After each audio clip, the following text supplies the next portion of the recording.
La location devait rapporter 20% de plus et les travaux devaient être faits également avec des subventions de l'État.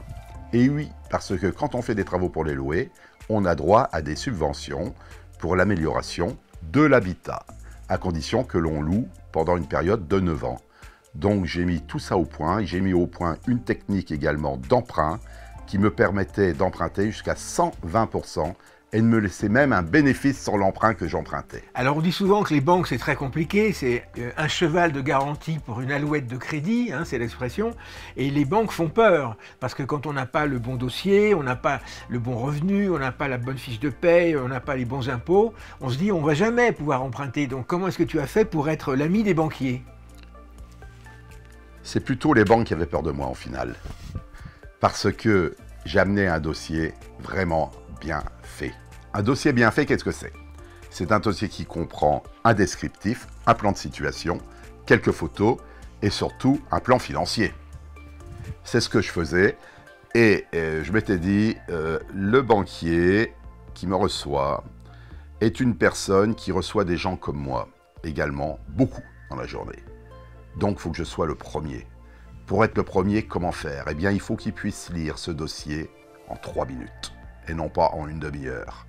Et j'ai fait en sorte que tout soit lisible, rapidement, qu'on puisse même le lire en biais.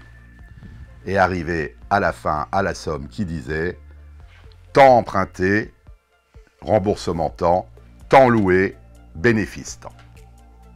Donc, ce n'est pas en fait sur le potentiel de dette que je pouvais avoir que je jouais, mais c'est sur le potentiel du bien immobilier que j'achetais.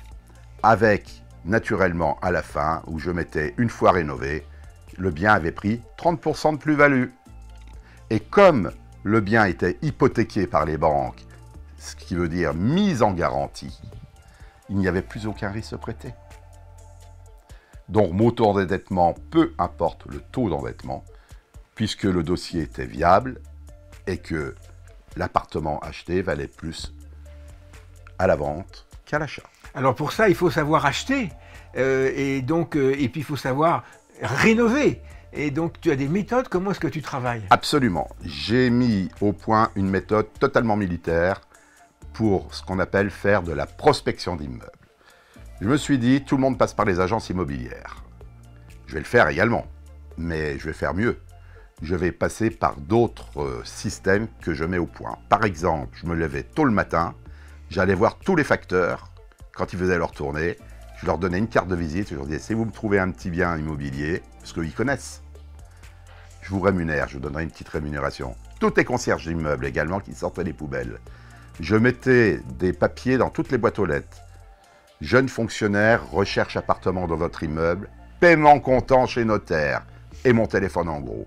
Eh bien, croyez-moi, monsieur Soyer, j'avais 1 à 2% de réponse.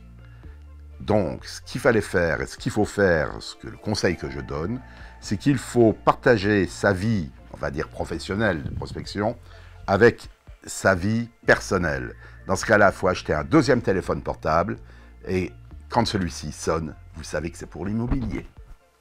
Donc, je prospectais auprès des marchands de biens, auprès des gestionnaires de patrimoine, auprès des syndics d'immeubles également.